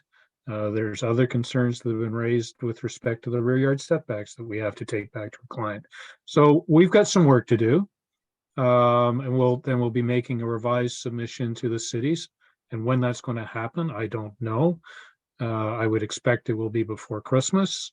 That revised submission will probably be posted on DevApps, where the current application resides. And then sometime after that, we will be working with Colette to see when she might be able to bring in a report to Planning Committee on the application for rezoning. When is that likely to happen? I would only guess, speculate, maybe February, maybe March of next year. Would we have an opportunity then, Colette? Again? Yes. If they bring back a different or revised application? Yeah, absolutely.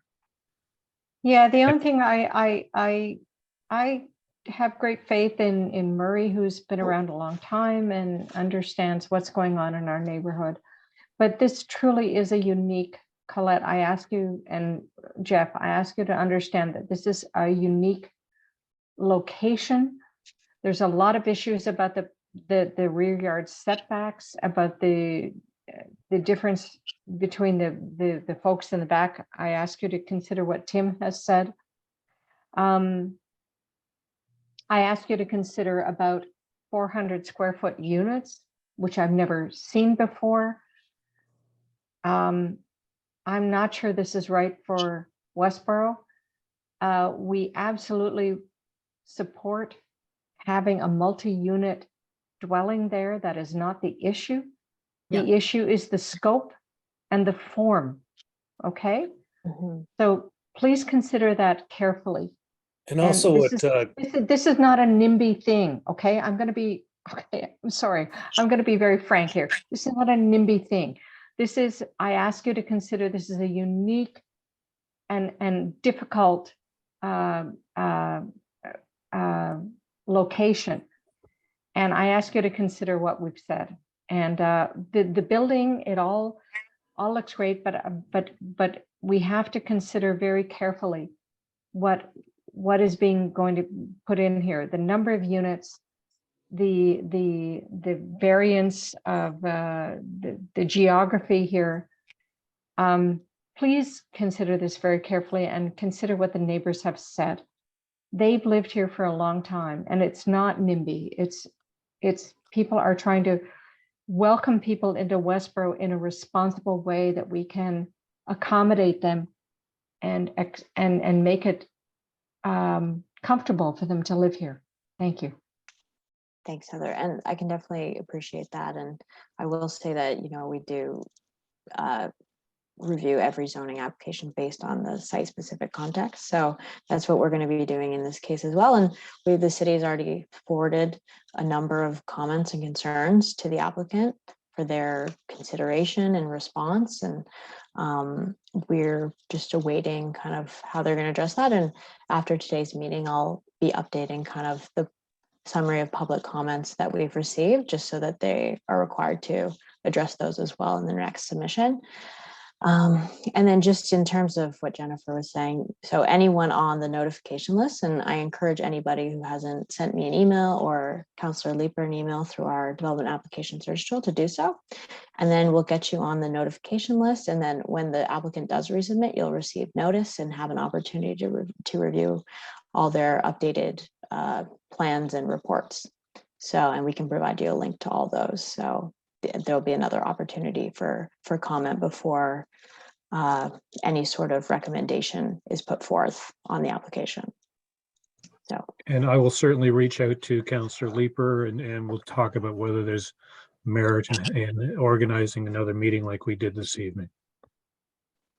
Oh, for sure. But I also add to what Heather said and what Glenn said was, there's 10 houses on this street. One's empty, and the families that are here now and the rest of Westboro uses this as a parking lot during the day, and we can barely sustain 9 houses.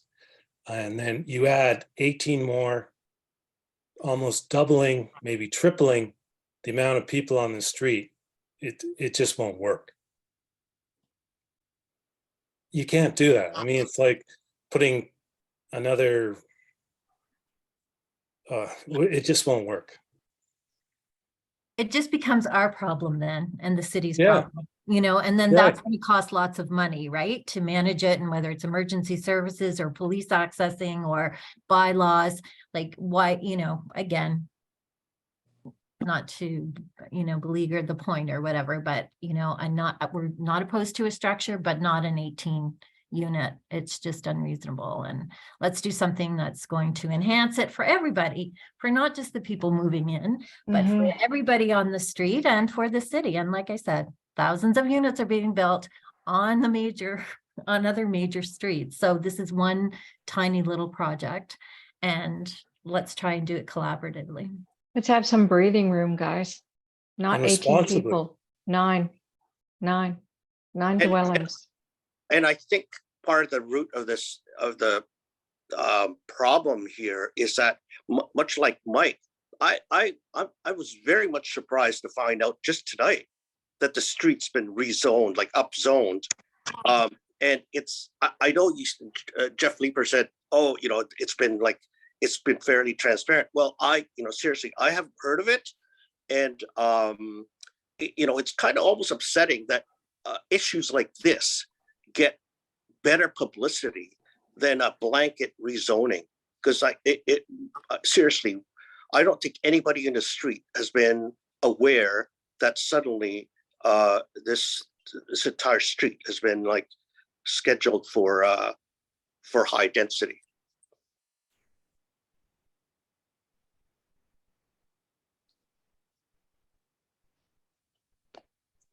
Seeing one last raised hand, perhaps in response to your comments, Glenn, I'm not sure.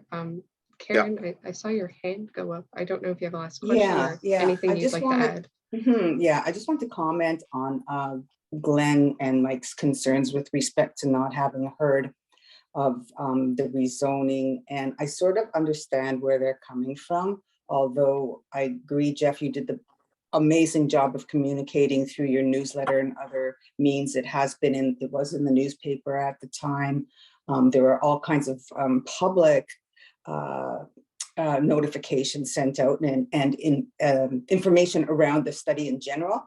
What was lacking in the distribution, and is something I hope to address with you in your new term, is some of the city's practices for communicating with individual property owners whose properties have been rezoned. If I too was rezoned, Glenn and Mike, and you know where I am, I'm on the corner of Roosevelt and Lower Byron, behind the big hedge, and I am rezoned, as is my attached neighbor Amanda and everybody on Lower Byron, to this cryptic R4UC that we now all understand more clearly. We can build 12 units as of right on this. In other words, I guess you can build up to 12 units, and I'm not going to go into that zoning, but we were all upzoned. And my point is, I really felt we should have received individual notifications sent to our homes saying, you know, the property you've owned for 10, 20, 30, 40 years, you used to be R3, but what you are now is the R4UC. And that step was absent.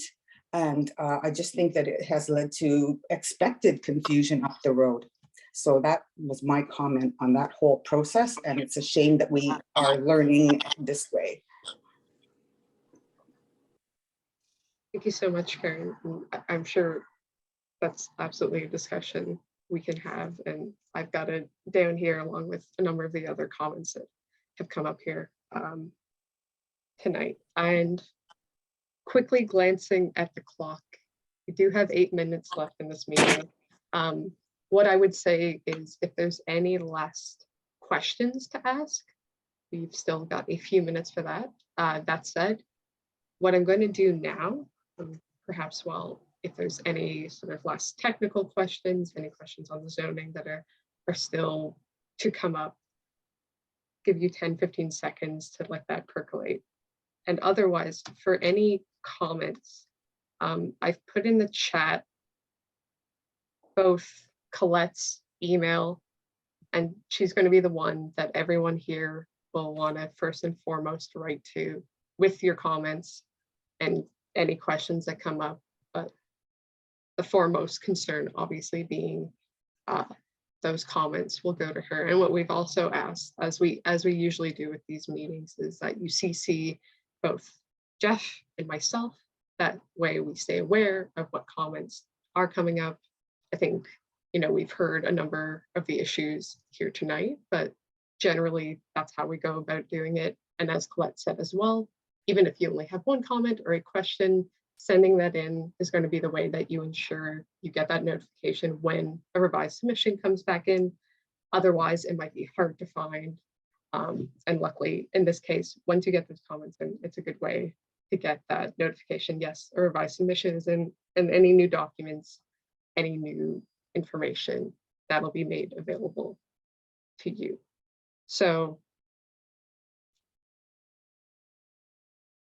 I'll leave some awkward silence just in case anything else should Well, come up. just a last comment. I mean, tonight, it's about the variance, strongly opposed. But when there is construction, there's going to be huge concerns because, I mean, they were putting in just an electric box on one of the buildings and like the whole street was shut down. And that was just, so in terms of, I just don't know how they get all the heavy trucks and then the blasting and then we all, some of us work from home. So, I mean, will that be a time once the plan is approved or whatever and the go ahead, will there be time then to discuss all those concerns as well? I don't know if Jeff wants to jump in here. I can also answer. I'll give him a second. Yeah, we normally have a pre-construction meeting to take a look at the focused on the logistics of building it. I do, I share a number of concerns with you on this with respect to the constructability of it. There's no parking as proposed, so I've got to assume there's not going to be much blasting. It would probably be a couple of days of excavation. You have to blast. We are built on rock. Solid rock. Any kind of basement, you have to dynamite. You might want to look into that because just the footing of the building. You're in a it's a rock. Some of the limestone actually for the Parliament buildings came from that area. Okay. But you will have to blast. Anyone that's just to build a foundation for the home. Just to build a foundation, you're going to forget about parking. Parking is.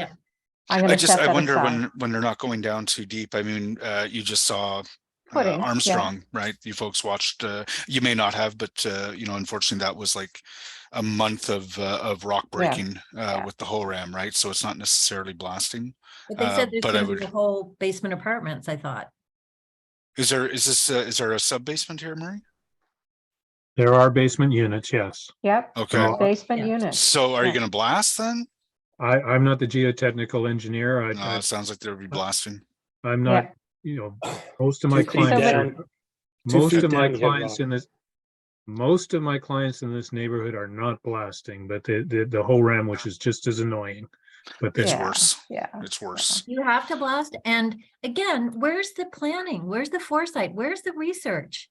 Where are the engineers doing their work on this before you upset a whole community? Yeah, so bluntly, I find that very, I find that off. I just find that unconscionable. Yeah, it's the municipality does not have a power to deny a building on the basis that they'll be blasting. No. I totally get that, but Murray didn't even know that you probably will have to, or the research isn't done. You're just basing it on, well, no one else in the neighborhood had to. Like, where's the plan? And the guy didn't even know how much, that retaining wall is. Like, these are just some basic stuff that should be done when you're putting in an application and when you're going to the community. Geotechnical studies have been done. I'm not the geotechnical engineer. They will have to. There will be. Sorry. There will be some blasting. So there. Go ahead. Sorry. We didn't bring our entire team to the meeting tonight. We do have a geotechnical study, and my client no doubt knows whether they're going to be blasting or hole ramming. I don't have that information myself, but our team has done that work. I don't know all of the details. With respect to the grades at the back, we've been on site. We've got site photographs. We know how steep, what the grade changes at the back. There's clearly a miscommunication between us and understanding where Tim's property is and when he talked about being basically flush with the property.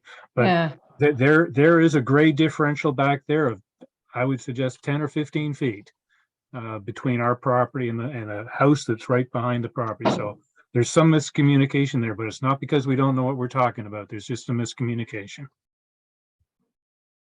Just, okay, if this project is proposed, how many more of these apartment buildings could appear on our street? If the neighbor at the very end is fed up because he's totally blocked and he sells and then you're going to put another one up? It may not be us, but somebody else has the right today to put a 12-unit apartment building on every single one of those properties. That's correct. Yeah. But But you that's, can't. but yeah. that's irresponsible. I can't answer that question. I'm just telling No, you you can. You that, can. that that's the right that they have today. Well, that's ridiculous. You The- can't but- construct a 12-story apartment building on most of these lots, Murray. I didn't say 12 stories. I said 12 Oh, units. sorry, 12 unit. It would be difficult to construct something this size, obviously, on most of the Well, lots on this street. We'd be comfortable with 12 units, not 18. No, not 12 is too much also. Yeah. It's, you 9. know, if you had even 9, like all these lots had 12 to 9 units, where are people going to park? Where are people? How does the sewer take it? Where are people going to turn around their cars? Very good point. Yep. You know, Yep. there's got to be foresight. There's got to be discretion. But that's what I was saying to you, Mike. It's at this point, it's water under the bridge because they've rezoned the entire Yeah, street. they have. Yeah, they have. And that's what I'm saying. It's upsetting to find out that after the fact that, oh, well, you know, like that issues like this get more publicity than a huge zoning issue like that. And it's at this point I'm just shrugging because there's nothing I could do. There's nothing No, if I can say there's a lot we can do. Murray has listened. We can look at the issues of the disparity between the geography on the south and where this unit is, as to where the amenity spaces are. We can look at maybe having more units that are bigger and having a whole bunch of tiny, teeny little units that are not, I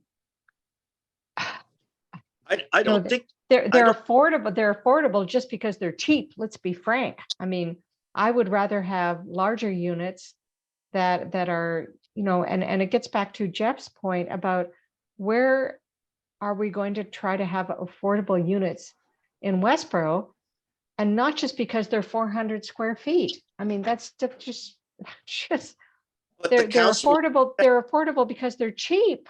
But the councillor said that's not an issue. Those are not issues. I mean, the thing is, it's already zoned, and there's no chance. It is already zoned. Yeah. There's just no chance it's going to be downzoned at this point. But we have a chance here, and Murray is listening to try to mitigate this so that we can have some great units, multi-family dwellings on Upper Byron that will be compatible with what is here already. And also to deal with the unique environment we have here, which is a dead-end street, which has very mature trees, lots of greenery. How can we retain that? You know, I'm looking for some mitigation to this project that will allow us to feel happy about this. Yeah, like where do you draw I don't want Tim to have an amenity space that is looking into his kitchen, you know? Well, where do you, sorry, I just want to say, where do you draw the intensification line? Like you're saying, Murray, that every lot can have a 18 unit on this little street.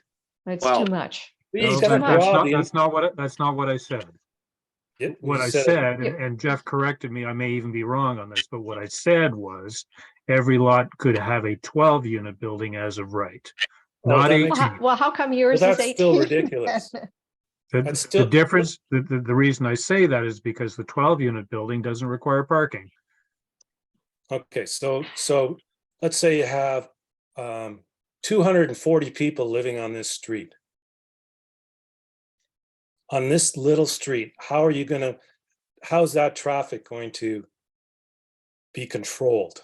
Okay, there isn't no traffic because it ain't going to be able to go down this street, Mike. You're absolutely right. It's just not, there's no way they can go down the street.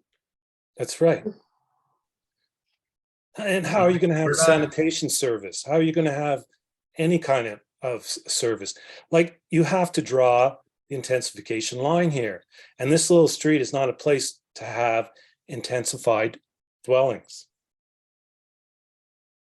So Mike, just Well, to I think just to clarify a bit, we're not the owners and we're not the developers for the rest of the properties. Tonight is just strictly 522 Lower Byron. And what Murray's just trying to say is, as per zoning bylaw, we're permitted to do 12 units. Yeah, without you are. parking. So that's No, and that's But fair, that- and but that's just- we understand that, but the issue is you have to understand, you guys are the first at the gate, and you're setting a precedent.